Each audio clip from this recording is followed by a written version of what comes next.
Hi, everybody. I'm Rob, I'm Laura. and And we we want to pump pump you up. you up. We're just messing around. We're going to talk about spiritual muscle tonight. Yeah. It goes back to that, 80s SNL skits, right? Oh, Haunted yeah. Oh, my God. Yeah, back when SNL was worth watching, I know, right? that Yes. that and the season before that, the guys before that, the originals. So Yes. don't get me started. Don't get me started. You know, I'm a Bill Murray fan, always have been, always will be. I'm with you on that one. Absolutely. And, when we're talking about spiritual muscle, we always talk about being fit, right? Physical Right. fitness, mental fitness, all the same things. Same thing with soul health. But spiritual muscle is something that we can learn to develop and grow to make us stronger as we navigate through life. And I guess I'm kind of excited to talk about what is spiritual muscle and what does it look like, right? I agree. And I actually, because I had my mind whenever I try, I've got some notes here because I wanted to stay on track and broke them down into some areas or whatnot. But speaking of spiritual muscle, you care if I go ahead and get us started with a prayer? Please do. Our most gracious and loving Heavenly Father, the divine mother, that divine feminine of God that keeps us, nurtures us, and wants us to be whole, we say thank you. We say thank you for our guides and angels, for the energy of the galaxy, the universe, and everything that you have put forward for us to use. Again, we say thank you. Let the messages come from you, not of us, and so mote it be. Here we go. All right. God wants to pump you up. So Right. really, and folks, just like this, what Laura's saying is a lot of people don't realize we get a fixed, a mind's eye of, older people, somebody that was spiritually, a leader or powerful. You're thinking of Billy Graham, some of the old real conservatives, Billy Sunday, different things of these lights and whatnot. But, one thing I'll remind you about in a lot of the strength, power training, I was fortunate enough a long time ago when I was a kid to be able to meet one of the strongest men in the world. His name was Paul Anderson. Okay. And I actually got to hang out with him for a little bit. Big old boy, belly like me, everything else. It's not about what you look like. So be careful. Laura and I are always telling you, be careful about people that portray there's something when your alarm bell in your stomach is telling you they're not. Okay. Is that making sense, Laura? Yeah, a big part of growing our spiritual muscle is learning how to discern. I think discernment is key to all things in life, but especially with spirituality, because a lot of us have been programmed to believe, to just trust, just, believe, just don't question. But we have to question and we have to trust that spidey sense within our gut, right? Is that something not working? What is that? And, I think everybody here has had that moment where they didn't listen to their intuition, right? Correct. And having said that, when we don't listen and we get clobbered over the head by the cosmic 2x4, we need to take that as an opportunity to learn, which helps us to grow our spiritual muscles as well. And one of the important things, and I've got it in my notes when you talk about discernment. So let's kind of dive right in here and learning to discern. And people are like, well, isn't that part of building your spiritual muscle? Yes, it is. So how do you learn to discern? Okay. Right. For lack of a better term. But one of the first things you need to learn to do is doing the daily meditations, just learning inner work and personal growth. You have to learn to take time to be quiet. Okay. And I know that sounds funny, but whether you're actually doing an actual practical meditation, discernment begins with the ability to quiet your mind, period. So you can hear. Right. Yeah. Go ahead. Go ahead. Just zero in and get centered. Right. There are different things, daily meditation, prayer and affirmations, but another big one is practicing gratitude. All right. And Yeah. all of these are steps with when you work towards your inner growth. It all begins with that learning to be quiet so you can filter out the garbage that the world, dark energy, whatever, is just trying to fill your mind with. Or we've allowed our mind to be filled with just because of the outside influence of the world as it is today. Yeah. And, let's take a moment and talk about prayer and meditation and what Okay. are the differences, right? Right. Because they're two completely different tools that when you utilize them together, they just dovetail, Yes. right? They just dovetail. Absolutely. And when we are talking about prayer and meditation, we can utilize them separately or together. It just depends on what your needs are. Correct. And I did a thing a while back, a solo, so y'all go back and look about understanding there's not a lot of difference between prayer and meditation. When you're actually doing a meditation, you're putting something out there to the universe, to God. And one of the most important things is just, to acknowledge, what do you believe? When you're trying to look at this, I tell people all the time, when you pray, do you know who you're praying to? You don't have to pray to my God. You don't have to pray to my goddess. You don't have to do anything that I do or anything that anybody tells you to. It's starting to build that oneness with whatever you believe your higher power is. And if you're not doing that, you're missing. It's like not stretching before an exercise. Okay. Right. Because if you're just picking up the Bible or, the Torah or the Quran or even the Tao Te Ching, okay, and you just start reading it without getting your mind ready to hear, to listen, to interpret, drown out what everybody has told you and dive into this for yourself, you're going to miss a lot. Yeah. It's just going to be words on a page. That introspection, right? Yes. And we can utilize prayers that are pre-written. And sometimes, especially when we're going through a lot of grief or turmoil, sometimes a pre-written prayer can be really helpful because it gives us something to focus on, right? Especially until we're in that tune of being able to pray. Yes. And block out, we hear people pray in church, where most people do it. And it's always funny because it seems like these prayers, everybody's like, wow, they pray so good. I could never do that. Part of the thing of prayer is just learning to shut your mind off and say what's on your heart. Yeah, it's talking to God, right? Yeah. Prayer, talking to God. The other thing that I like to do when I pray is I never pray like this because I'm closing my energy. And we're taught to do this, and this is very traditional. What if we prayed with our hands and palms up like the earlier depictions of Jesus in the Aramaic period, right? Absolutely.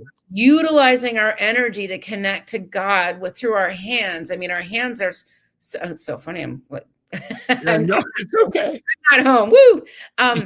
We utilize our hands so many ways, but one of the biggest keys about our hands is we can send and receive energy through them.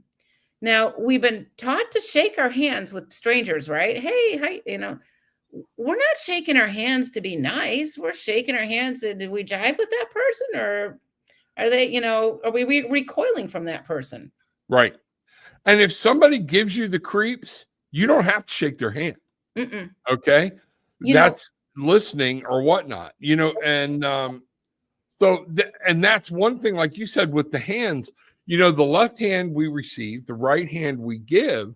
And even then, if we look at the original statues of the Buddha, he's got his left hand is here, his right hand is here. Okay. It's not just because, I guess, okay, there's a meaning to that. And we do everything we take in. These are receptors. Okay. and we need to learn how they work and how to use them. Absolutely. I want to stretch this out a little bit further too with children. Okay.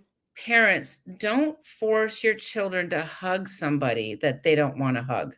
Absolutely. You're violating their personal space, and there's an insecurity that happens. And children can have even a little bit deeper sense of those spidey senses because the veil's a little bit thinner, right? And so parents, don't force your children to hug somebody or go kiss Aunt so-and-so that they see twice a year. It's unnerving to the kid. Children and animals gravitate towards the good people, right? Correct. And some children are more shy, more reserved than others. That's fine. But don't force your child to do this because it puts them in a compromising and uncomfortable position. And it opens up a great opportunity for you to have a conversation with your child later. Yes. Hey, later, that was Aunt so-and-so, or in the South, it's Aunt so-and-so. Okay. Mm-hmm. Why didn't you want to give her a hug? You may learn the child is just bashful, doesn't know what to do, and it's time for a parent to go to work and help your child learn some things or whatnot. You may get some insights that you weren't ready to hear. Okay. But it's an opportunity. Or maybe you just missed in an earlier part of your life, right? Right. Exactly. When we talk about, and these are some of the things about shadow work, when we take a look at these self-reflections, once we're learning to discern, all this is coming in under discernment.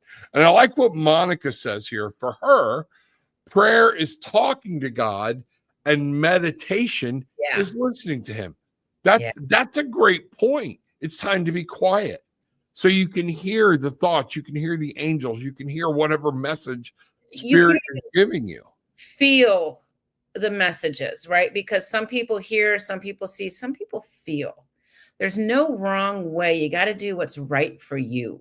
Right. And as you're learning, let's say I feel that when I'm meditating, I feel like the presence, or I feel the answers. As you learn how to feel, the other abilities will start to open up too, of hearing or seeing. And it may start out in bit by bit, but that's fine. There's no rush. And by the way, you don't want to see everything. Right. No. Oh, good. and again, that could just be personalities. It could be a thing. It could be an insight or whatnot. So it is in that and we're not trying to get on a parent raising thing here. This is about building spiritual muscle, but understanding kids have insights sometimes. Laura and I my wife grew up in an era of, we are to sit back and listen and not talk. Seen and not heard. Yep. So be seen and not heard. So there's a lot of people that are our age that are having a problem now overcoming the ability to be heard, to hear. Then there's a lot of people our age with their kids, they overcompensated that, and their kids run the show. Yes, I agree. There's a balance with that, right? Right. I love the conversations coming in, by the way. There's Lori, thank you for buying the book, by the way, and a Soul Tribe. This is a good point about spiritual muscle. Our spiritual practices help build the spiritual muscle. So when we need to clean our energy or clear our energy really quick, what do? Right? There's a lot, and these are spiritual practices, and every spiritual practice builds spiritual muscle. And what may take you 5 minutes to do today, 6 months from now with that practice, you can do it like this. Yes. And it's kind of funny. I was working with, I had a friend with an emergency who was having some physical pain, and she says, "Oh my God, can you help me?" And I'm like, "Yeah, okay." And I just did my thing, and it was just gone in a second on her. Right. She's like, "What'd you do?" And I'm like, several hours later, she's an MD in a hospital, so she's busy, and hospitals are haunted. And I'm like, I don't know, I just kind of like to clean you up, no problem. So for me, it was a fast and easy thing because that's what I do quite often. Right. So back to Lori, clear bells work well. Ting shas, those little they're two little plates on a string, and you can just put them together. That can clear energy. Crystal singing bowls can clear energy. There's a lot we can do with that. And if you don't have those elements, But there's more to it than just, oh, somebody ring a bell. Okay. absolutely. This goes back into, why are you ringing the bell? Yes. The intent. What are you recognizing about something that needs to change? If you just ring a bell, but you have no intention, no intent, or even the understanding of why you're doing it, it's just a futile action. And after a while, it'll just be you ringing a bell to ring a bell, and you'll be like, well, that didn't work. Well, that's because you never set a practice. So this brings up something that's near and dear to my heart, okay? One of the key things to build your spiritual muscle is to know and understand what you believe. Yes. And a lot of people, they have this overall knowledge, okay? An overwhelming knowledge, and something maybe somebody told them as a child or in a church or in some other person, a grandma, a mom, dad, or whatnot, okay? So they have a concept, but they have no true belief, okay? Because they know something's different, and it's okay to realize something different. But if you're wanting to build your spiritual muscle, you really have to start looking inward at what you believe and why. And why you believe it, right? That's it. And it's okay to disagree with other people. Okay.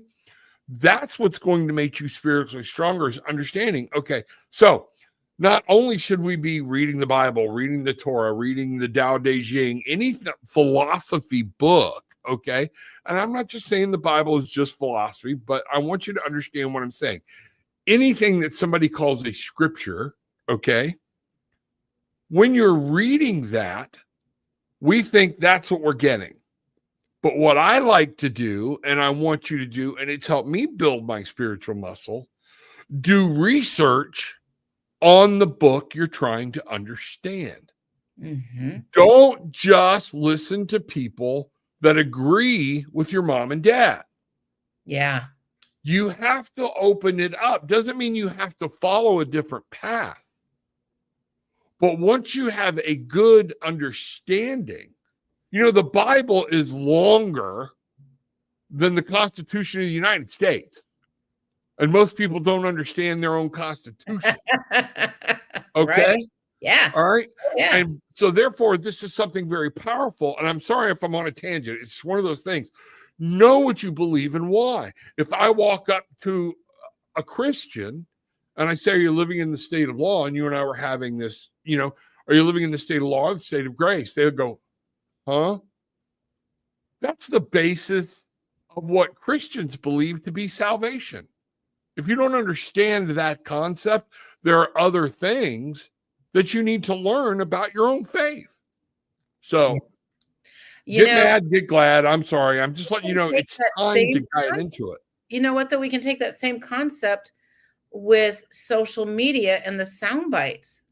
Those sound bites are equally as dangerous. Go to the source of the original article and question the article, right? Correct. Same thing.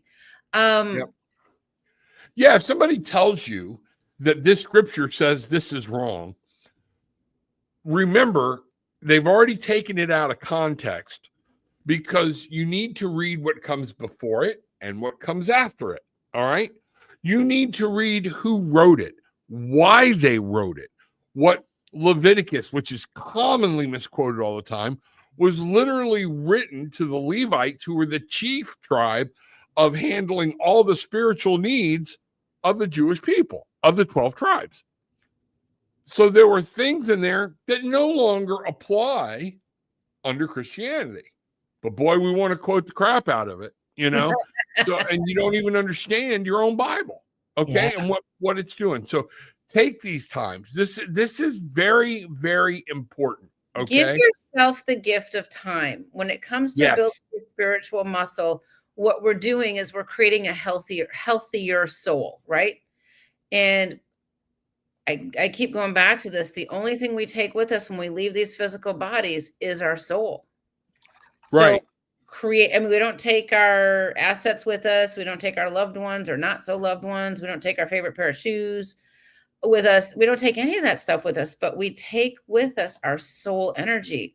So the stronger we can build our soul, grow our spiritual muscles, develop our spiritual muscles, the bigger and stronger our connections are to God, God's source, our spiritual teams, our higher self, our subconscious self, the whole thing.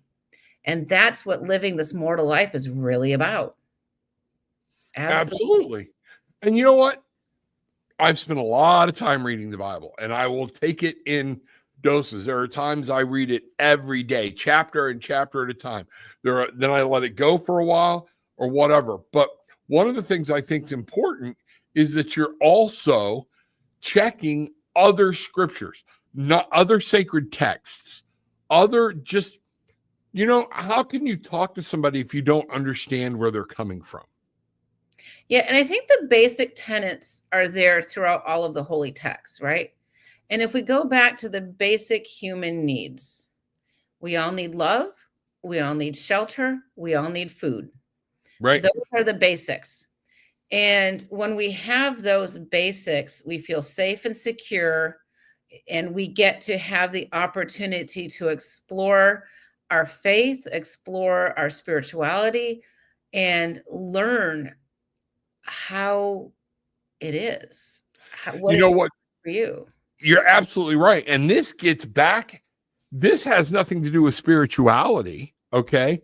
This gets into basic psychology. And this is where I think this is so cool, where you can find out spiritual needs. So let's look at that. What Laura just said, under Maslow's hierarchy of needs, and I've got it right here, and it's not that hard to realize. Right. Okay. Is the first thing we all need is our physiological needs met: air, water, food, shelter, sleep, clothing, reproduction. All of those things are our base instinct. The next thing we look for is safety, personal security, employment, resources, health, and property. So I want you to think about that in terms, even those first two steps, in the importance of your spirituality. You need to know what this is going to mean to you security-wise. You need to know what this means to you safety-wise. So when you're practicing, then the next step is love and belonging. You want to belong somewhere. You want to know. And when you don't understand who or what you actually believe in, you're missing some of these steps, because from there we step into esteem. And then guess what he called the last one? I've always loved this. Self-actualization. Yes. Yeah. What we call waking up, awakening, going into 5D, things like that. So sorry, guys, I had to go into my scientific thing here. But this works with spiritual building. You all can look it up, Maslow's hierarchy of needs. Yeah. So I want to add a little bit to this. Sure. Because we are a planet flooded with empaths. All right. So an empath is somebody that picks up other people's energies, or they feel deeply, they feel hard. And what ends up happening is they start literally making themselves sick. And it can be anxiety. So anxiety is a really big deal right now in our society. You know what, Cynthia? No offense at all taken to that. Not at all. And I'm with you on that one, Cynthia. Everybody's at a different place. And if we were all in that same spot, we'd be robots, period. Right? So, but back to the empaths and the sponges. So empaths are sponges. They absorb energies around us. And we don't even know we're doing it half the time. But now all of a sudden I'm feeling this overwhelming anxiety. Okay. And I'm like humming from it, right? First of all, you got to ask yourself, is this mine? Right. Yes or no? Is this my anxiety? Am I doing something to cause this, or am I picking up energies? So let's pretend it's not my anxiety. What am I going to do about it? Because this is a part of building your spiritual muscle. You can do a few things. Remove yourself from the location, go outside, get grounded, be in nature if you can, or at least outdoors. That's helpful. You can, if you're in an office building and it's a toxic office building, because we know those don't exist, go wash your hands with cold water and run the water on your wrists because it breaks the energy. All right. Those are some of the things you can do. If you have essential oils, use them. In fact, the best part about an essential oil is the vibrational frequency of the oil, which are basically the baby flowers, right? The life force of the tree. That's what an essential oil is. They're very high frequency. I love orange because if we're dealing with anxieties, if we're dealing with sadnesses or grief or depression, orange is a great mood booster. You don't even have to use the oil inside of it. Open it up and just smell it. And that will help shift the brain chemistry. You can also put a little bit of it under your nose so you keep smelling it so your coworkers don't think you're weird. Right? Wash your hands with salt if you can. Just make yourself a salt scrub. Don't go buy those salt scrubs. They're full of crap. Literally. They just are. So what you want to do? Good old Himalayan sea salt. That, the go to the Himalayan section. If you have a Sprouts or something, go buy a few pounds of salt and put it in a container. Glass may be better if you use oils with it. Soap, salt, and a little bit of essential oil. You've got yourself a salt scrub that costs you like 50 cents. Okay. Versus $8 or $12 or whatever they are now. I have no idea. Right. And then wash your hands with the salt. Salt cleanses in all dimensions. That's a big deal. And so anxieties are a big thing. Ask yourself, is it yours? And if it is yours, what within you is out of balance? Are you not speaking your truth? Are you afraid to pay your bills because you don't want to know what the end of the month looks like? Are you, whatever these things are, and these are, I think, common things that everybody has experienced at some point or another, but we got to face those fears. Right. My biggest spiritual lesson, or one of the biggest ones, was my lesson on fear. Fear in small doses keeps us alert, keeps us safe. Fear in large doses is paralyzing and it can physically make you sick. So if you're not attending to certain tasks to make your life run smoother, you're going to get hit over the head by those cosmic 2x4s. And it's going to show up as anxiety or maybe a stomach ache or something. So you can't do that task. You got to just summon up that spiritual strength and say no more. And, pay your bills or have that hard conversation with your spouse or whatever that is. And just do it, because when you're on the other side of it, you're like, wow, man, that wasn't so hard, was it? Exactly. But we make the stories bigger in our head. One of the things I want to address here real quick, a lot of people saying I'm an empath, I'm an empath, I'm an empath. Now, here's where the attitude portion's going to come in. So everybody, you get mad, you get glad. Okay. I'm with you on that. I need everybody to understand. Everybody is an intuitive. Everybody is an empath. We were meant to have these gifts. Some people are in tune with them more than others. Mm-hmm. That's all it is. Okay. But once you recognize you're an empath, okay, you need to understand your well-being and being able to find out, is this me or is this somebody else? Like what Laura's saying, is this mine to own, or did I bring this home with me? That's on you to learn to protect yourself. And Cynthia just mentioned this on here. She says, yeah, I learned how to put up a protective bubble because she came out of the cart with more stuff than she bought, right? Yeah. And, one of the things people need to understand, okay, is, and I've said this before, I've been around people, everybody wants to say they're an empath now. And I hear it more times than not to explain why they're being an ass. You'll have to forgive me. I'm an empath and I'm carrying all this negative energy. First off, no, I don't have to forgive you. Okay. If you're bringing all that negativity around, do everybody else a favor, step away until you get it cleared. It's your responsibility. No, and don't become a martyr. Empaths Right. are martyrs. And, It's there for a reason. It's a so gift. the work I do is, I'm going to say, can be dangerous at times. Okay. Yes. It just can be. And so I have a system, because I've developed this, is that client session is 60 minutes. I can go as long as 90 minutes, but I've got another half hour after that to keep myself clean and clear for the next person. Okay. Right. But if I get slimed, I am not going to have that next client. I have to call them and say, look, I can't do this. Please forgive me, but it's in your best interest, because sometimes I'll get hit pretty hard. But I have to know what my capacity is. Correct. So and ask your spiritual practitioners, guys, how do you clean and clear yourself? Right? Right. How do you clean and clear yourself between clients? How do you do this?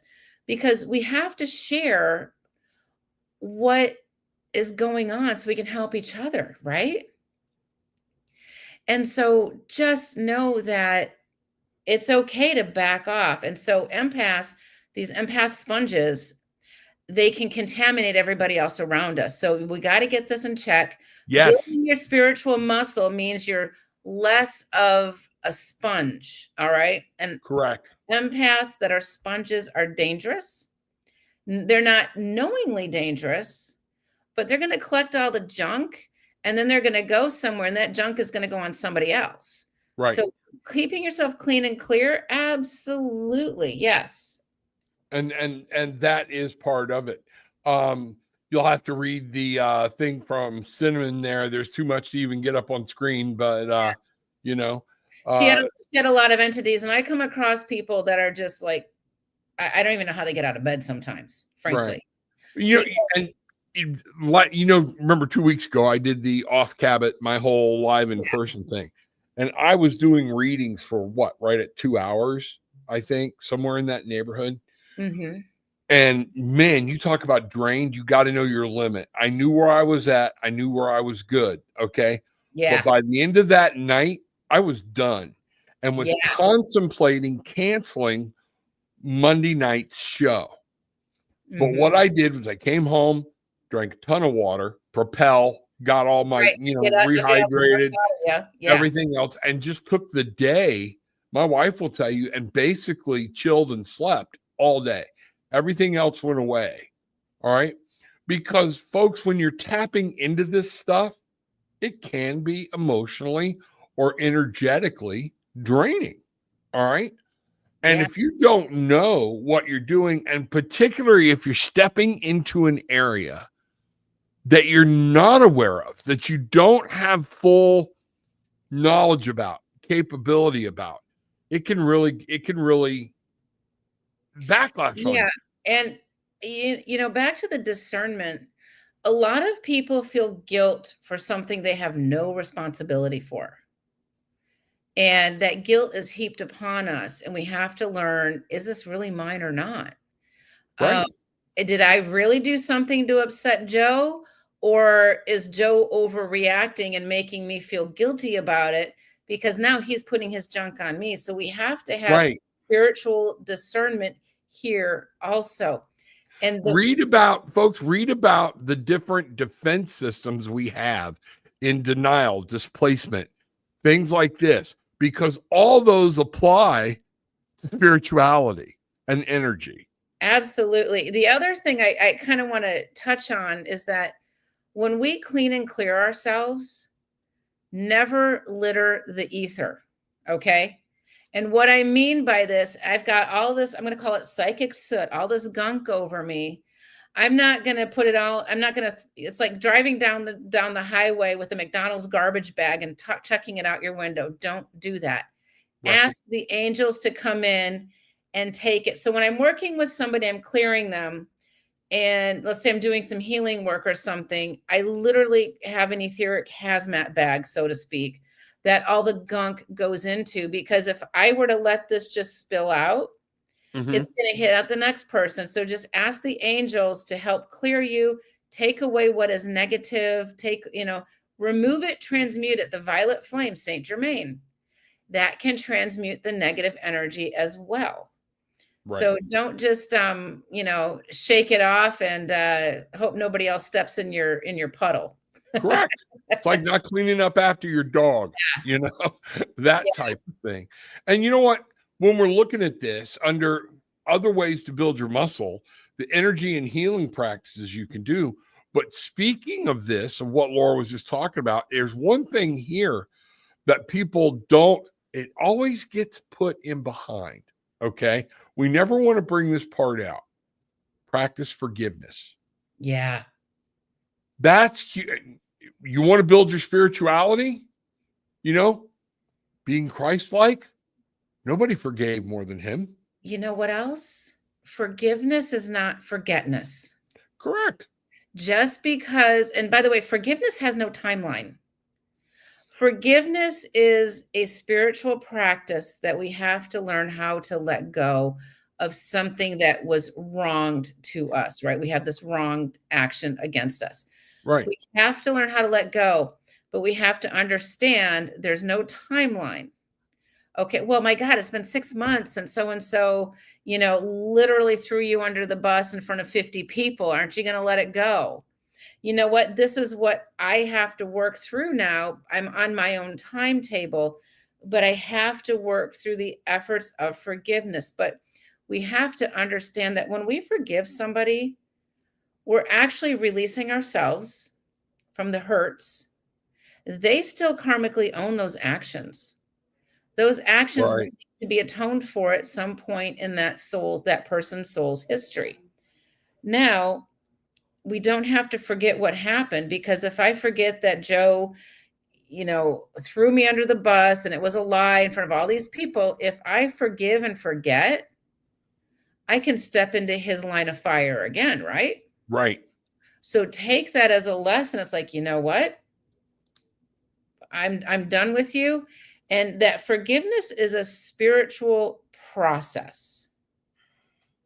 That's all it is. And everything that we have, that we are in here for right now, are the experiences our souls need to learn various lessons.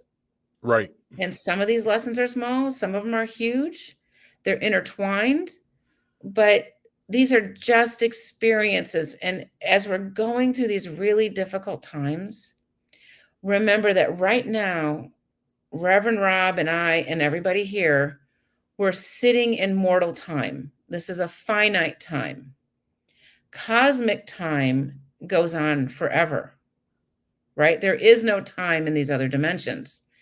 And so, especially families and friends who have broken up over the past 4 to 5 years, there's a lot of that. Right. And so, let's say you're estranged from your children or something like this. Know that you're estranged from them right now in the mortal time, but cosmic time, that love is eternal. Right. And if Amelia is still here, I kind of want to talk about, she sent me a message about, when somebody dies and on the other side, do they know and do they hear and stuff like that. So we'll talk about that, and I'll address that comment after the show on my YouTube channel. There's so much available to us. And I think spiritually, we have more knowledge now than we've had in so many millennia.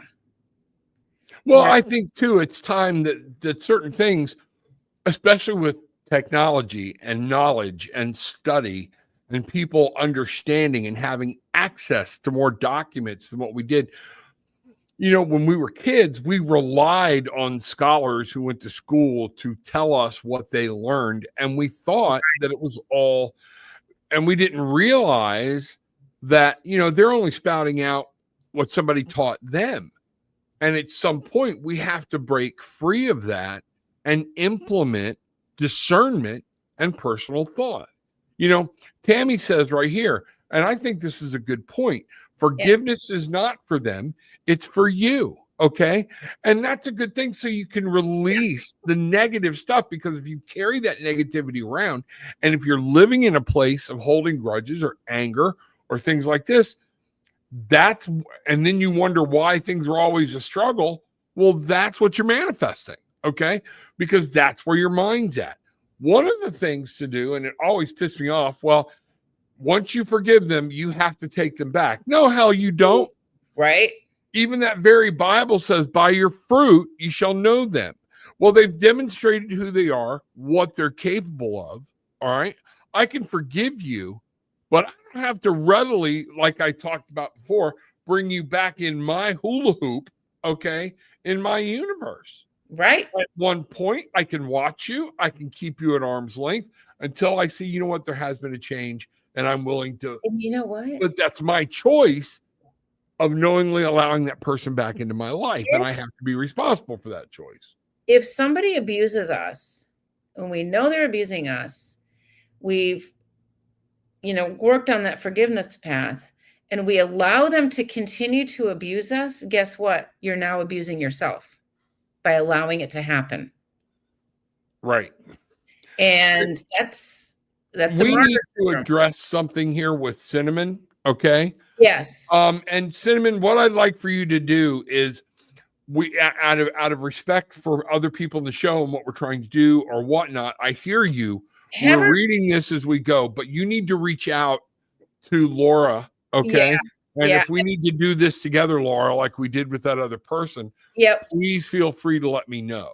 And Cinnamon, she talked about Sherry. I know Sherry. If you don't have my contact, ask Sherry for my contact. But yeah, we can definitely get in touch, because this is a very real problem. And sometimes these problems are bigger than we can handle.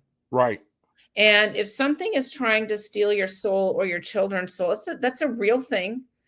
It's not a made up thing. It can be a made up thing, but let me tell you, when you got some weird stuff going on, so you need some help. I mean, I lived it for 10 plus years. It was right. not. But we can't, from what you're telling us, we can't address that in the right manner here and now. It wouldn't be fair to you or anything Just like that. Reach out to me, Laura at thekarmicpath.com. We'll figure something out. And Alyssa, I love this. I'm pretty much a loner. You know what? There's nothing wrong with that. Not at all. It's actually makes life a little smoother, right? Yeah. My wife will come in from work and I'll go, "How was your day?" And she'll say one word: people. Yeah. And and it's one of those things where, not everybody can be gregarious. Not everybody can jump on stage on a platform or whatnot or be ready to go. And that's our individual makeups. Yeah. As long as it's not holding you back, that's when you have to look at that. There's always a balance, the temperance card. That's a great point. I just did this retreat, which is why I'm in Florida. I'm leaving soon. Right. That's why, I've got the background too. But this retreat was phenomenal. I mean, exceeded expectations. I mean, it was phenomenal. And I'm around groups of people all weekend long. It was lovely, but every now and then, I needed 20 minutes to myself to recharge. And there's nothing wrong with that. And if you are a mom of little kids, there's nothing wrong with locking yourself in the bathroom. Life will go on, right? And just get some alone time to regroup, recharge, because that fortifies you, which builds your spiritual muscle. Right. And you know what? Again, there's nothing wrong with being a loner until you're turning your back on people that need your help. So you need to watch that and be careful. Again, there's nothing. My wife is not a loner. After her work, she did, and with Laura knows a little bit about what she's dealing with now and dealing with home health care and different things or whatnot, the employees and the clients and everything else. But I'm going to share a story. I hope I can see her picture. So if you want me to shut up, wave me off. Okay. But last night, all right, she's wiped out, tired, was ready to go to her room. And she picked up on the fact that a woman was crying at the bar. Okay. And the bartender, she was able to pick up on it. Most people would walk past it, as everybody did with her, okay, and not pick up on it. But she stepped over to find out what was wrong, okay? The hospital is right next to the Cleveland Clinic. And what I gather was, if I'm getting this wrong, and it'll only be in little areas, she was home. She was there to go see her husband, but she had just been notified her husband passed in the clinic, okay, while she was sitting in the restaurant. Yeah. How many people walk past this person? And you know what? If you don't notice, that's fine, okay? Not noticing is one thing. Mm-hmm. But when you notice and you know there's something you can do, you might just save a life. And what my wife did was absolutely correct, but she didn't take that on. I'll be glad to help you get a ride. I'll be glad to help you set some things up. But when she left that behind, she literally left that behind. Exactly. Okay? Exactly. So, you know, that's what's going on. Absolutely. Yep. Absolutely.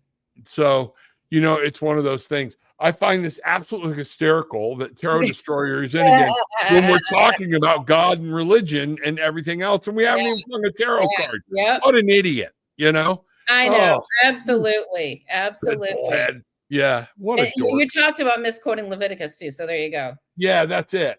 You know, so all of this. So bear with it. My wife's in there. She's trying to take care of it or whatnot, and we're just going to keep going on. Because this is important that people understand. So there's nothing wrong with being a loner. Yeah. Until you're turning your back on somebody that needs you. Yeah. Not somebody that's hurt you. Okay.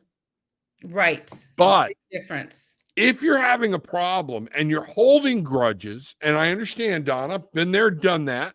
Okay. But if you're keeping some of that negativity around because you're just angry, all right, that negativity is going to go somewhere. It's going to manifest itself somehow. Yeah. So I would try to really encourage you to find a way to at least go, you know what, that person's no longer in my life. If you don't want to forgive them, that's on you. But I'm not going to give them any more of my energy. And I'm not going to keep this energy because of them. Gone. Yep. Done. Absolutely. You know? So, yeah, I can relate. I'm not a people person. My wife's like, okay, here he goes. When I'm, you know, whenever I'm out, I'm like, okay.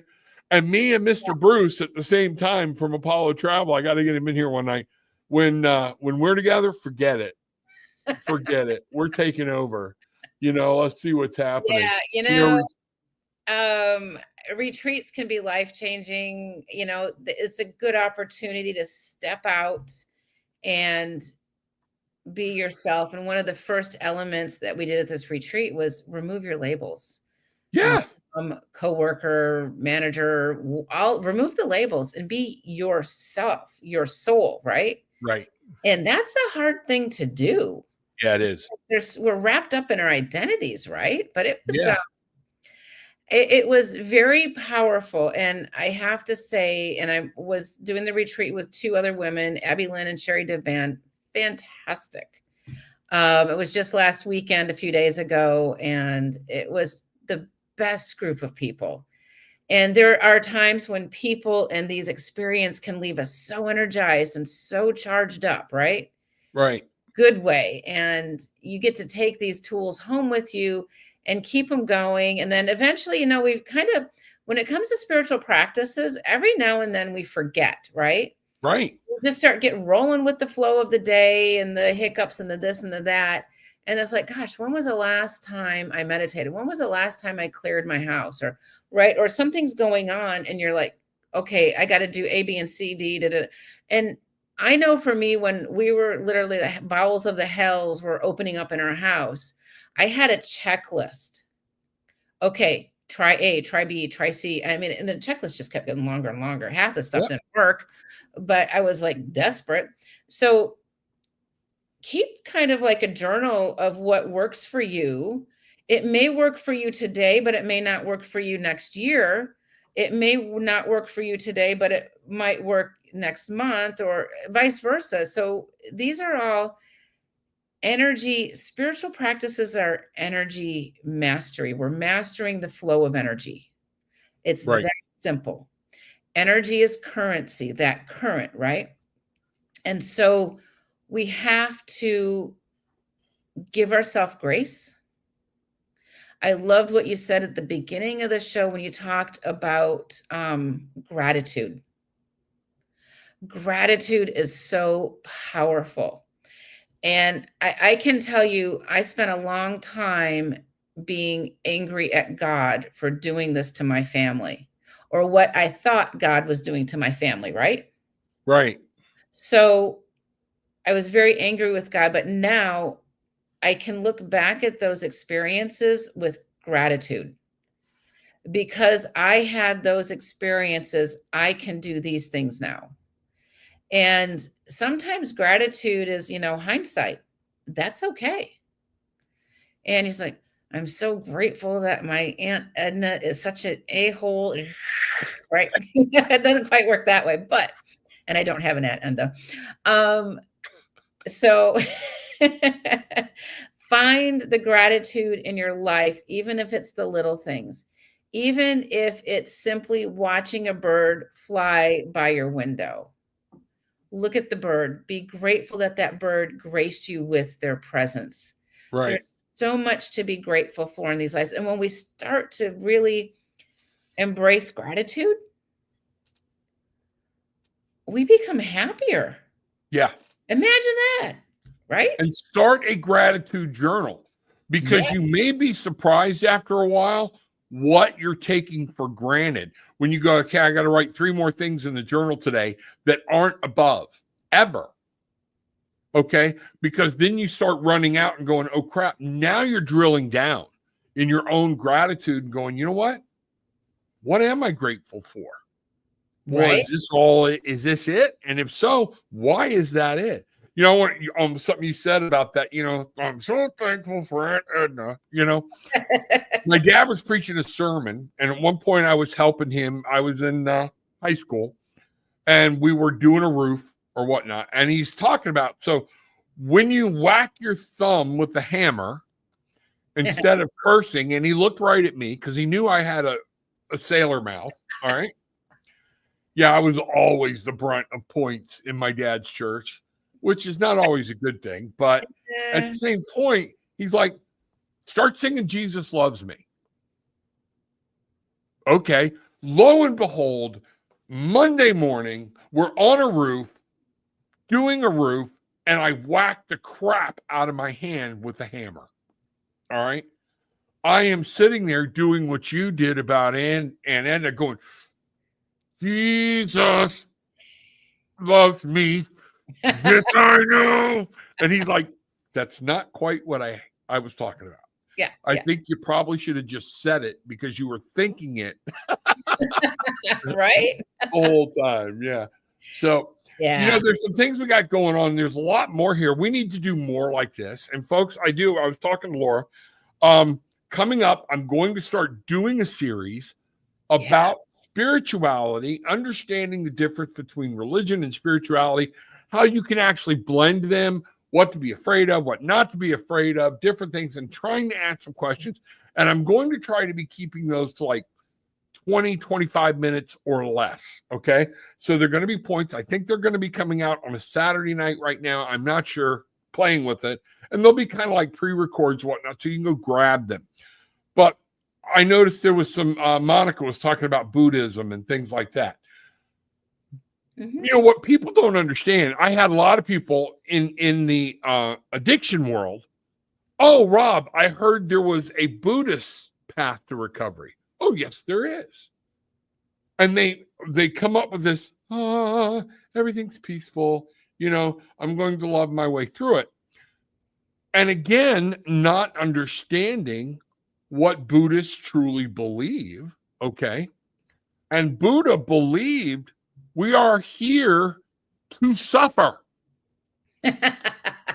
that what we're working for is we keep coming back For enlightenment, yes. for enlightenment to suffer less and less and less, so that when we leave, our suffering is finally over. And until we learn that, we will continue to suffer. Yeah.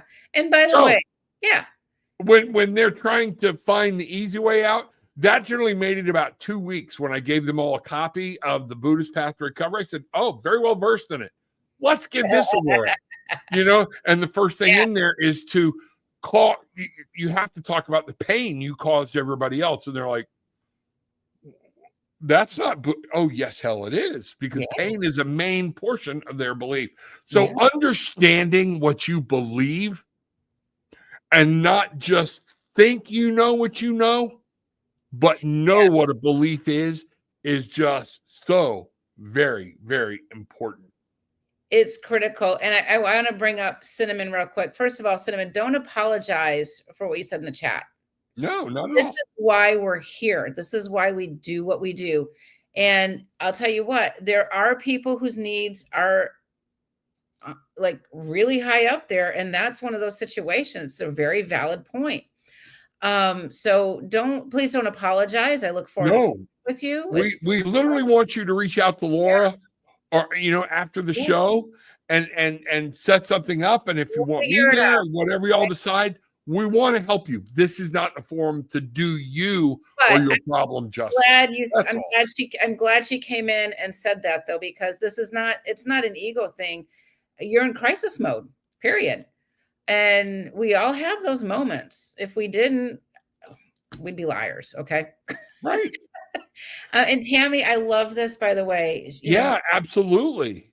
My ex-husband was abusive towards me. And after really analyzing her life, she's realized that she somehow asked him to come into her life to learn these lessons. Right. And so we take these lessons that we learn and they get slipped into our Akashic records, the history of our soul. So we can take what we've learned in this lifetime and in many past lifetimes, so we can help others and be of service to others in future lifetimes. Right. And Tammy, you bring up something that y'all have heard me talk about before. We're always wondering what happened to that relationship. A lot of people that are in our lives, we brought them into our life. Spirit did not. We have contracts, right? So when we reincarnate here, we come back in soul groups, family groups, right? And so in this lifetime, my dad is my dad, but in another lifetime, my dad might have been my sister. It can be so many themes and variations, right? So we just know that, we go with it, but these are just experiences. Absolutely. Absolutely. Lori, thank you. Cinnamon, this group is it's a group. We love each other. We help each other. And so thank you, Lori, and all of you for supporting Cinnamon in that. That is awesome. Thank you. So, Laura, if you don't care, I'd like to end tonight a little different. I'd like to say a prayer for Cinnamon, for Deborah's family, for Leanne and her farm and things like that. There are people asking for help. Yeah. And I would just like to ask, let's send out a healing prayer, and let's find out what's going on. Okay. And is that okay with you? Absolutely. I think that the more we can do these things live like this, it gives people tools also.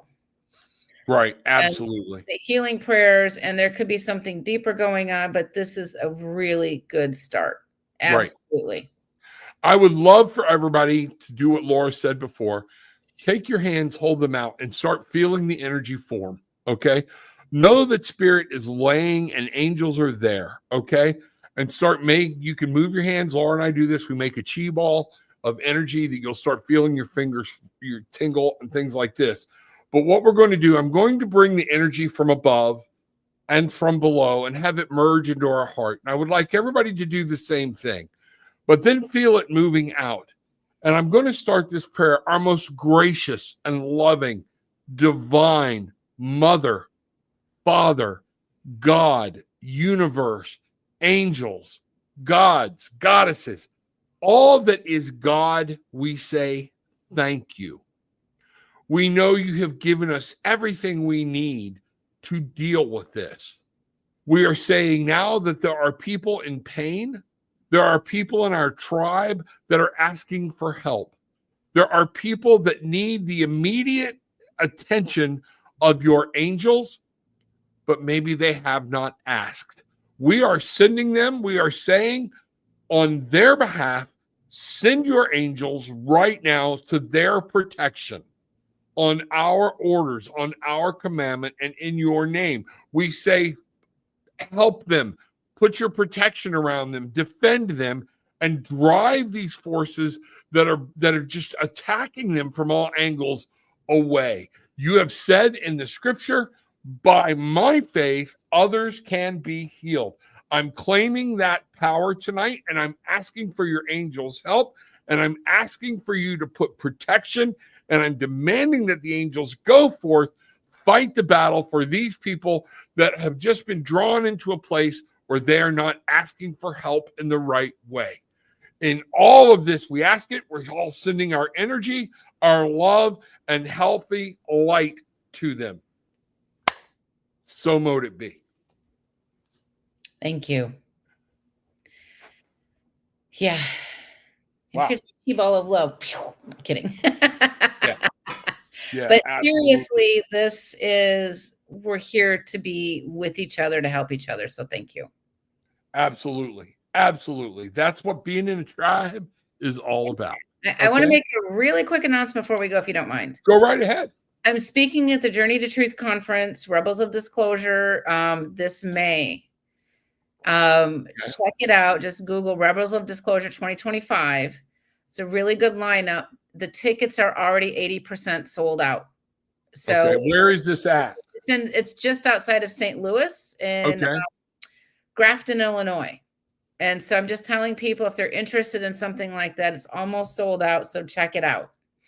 Okay. Okay. Good to know. Everybody check it out. Find out what's going on if you're coming around that way or whatnot. So everybody, we're here to help. All right.